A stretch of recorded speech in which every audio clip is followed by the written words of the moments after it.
The Lost Cockie.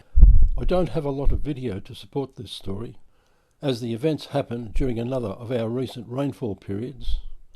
On a Friday morning, a plaintive and even painful croaking sound could be heard coming from the creek.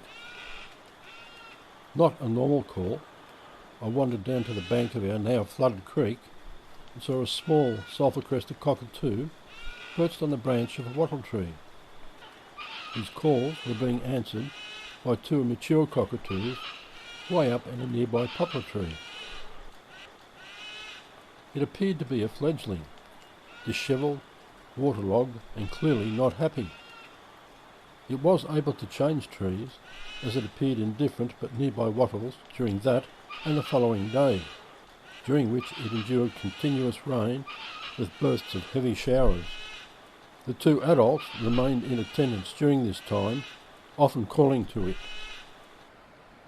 Late on Saturday afternoon, it had made its way to this plum tree, climbed to the top using beak and claw, launched itself towards the poplar tree where the two adults were perched.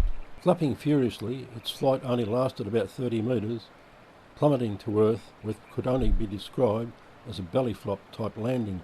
Extricating itself from the tangle of tall paspalum, it staggered off on foot towards the shelter of a nearby oak tree, and that's where it was on the Sunday morning, standing at the base of the oak tree, surrounded by runoff water.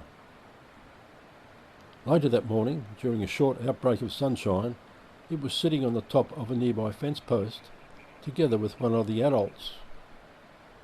One of these was often perched alongside the fledgling during this time, but did not hang around when I approached them. It seemed that at this stage to have lost its voice, and while seemingly trying to call, was not making any sound.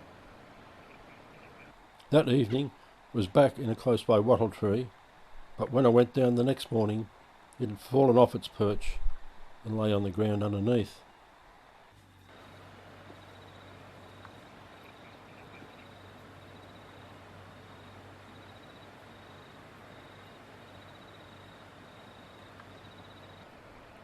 Being a wet spell, I had plenty of time to Google a few things about Sulphur Crested Cockatoos, and it seems that they, and other members of the parrot family, can suffer from a viral disease called cytokine, commonly called Beak and Feather Disease.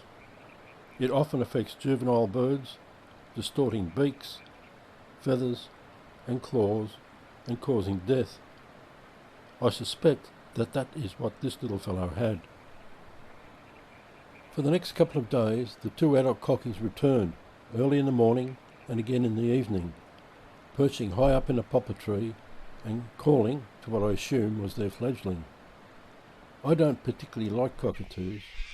They, as soon as the first trees begin to flower, turn up each morning at first light with their raucous calls, wake up things long before they need to be, and do not leave until the last piece of fruit lie on the ground rotting with a single bite mark in it.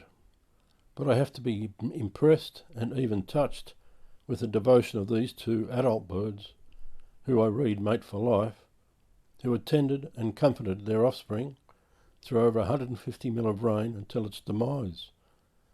Then they still return for some days after. It seems they have some endearing qualities after all.